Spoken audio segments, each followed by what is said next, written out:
இன்றைக்கி 5 சிம்பிளான இன்க்ரீடியன்ட்ஸ் வச்சு வெண்டைக்காய் மசாலா எப்படி செய்கிறதுன்னு பார்க்கலாம்.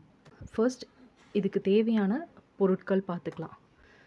வெண்டைக்காய் ஒரு 2 கப் வரைக்கும் எடுத்திருக்கேன் நான். ஒரு அரை கப் அளவுக்கு தக்காளி பேஸ்ட் எடுத்திருக்கேன். 1.5 டீஸ்பூன் மிளகாத்தூள் எடுத்திருக்கேன். தேவையான அளவு உப்பு, 2 டீஸ்பூன் எண்ணெய்.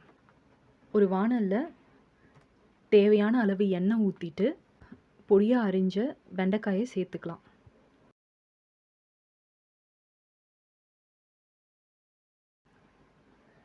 நல்லா கிளறி விட்டுக்கலாம். இப்போ தேவையான அளவு உப்பு சேர்த்து நல்லா வதக்கிக்கலாம். இப்போ அதில் அரைச்ச தக்காளி விழுதை சேர்த்துக்கலாம். நல்லா மிக்ஸ் பண்ணி நல்லா வேகிற அளவுக்கு கலந்து விட்டுக்கலாம். இது கொஞ்சம் வேகட்டும்.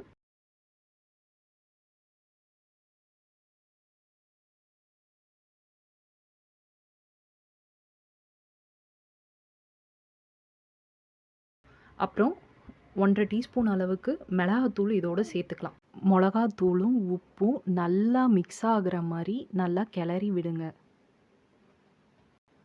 தக்காளியில் இருக்கிற தண்ணியிலேயே இது நல்லா ஃப்ரை ஆகிடும். இப்போ நல்லா வதக்கிக்கலாம். ஒரு 2 to 3 மினிட்ஸ் நல்லா வதங்கட்டும். லைட்டாக எண்ணெய் பிரிஞ்சு வரும். அந்த ஸ்டேஜில் அடி பிடிக்காமல் நல்லா கிளறி விட்டுக்கலாம்.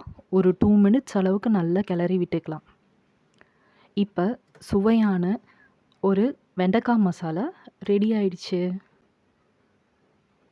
ஸோ இந்த வீடியோ பிடிச்சிருந்தா லைக் பண்ணுங்கள், கமெண்ட் பண்ணுங்கள், ஷேர் பண்ணுங்கள். இந்த சேனலுக்கு சப்ஸ்கிரைப் பண்ணுங்கள். Thank you.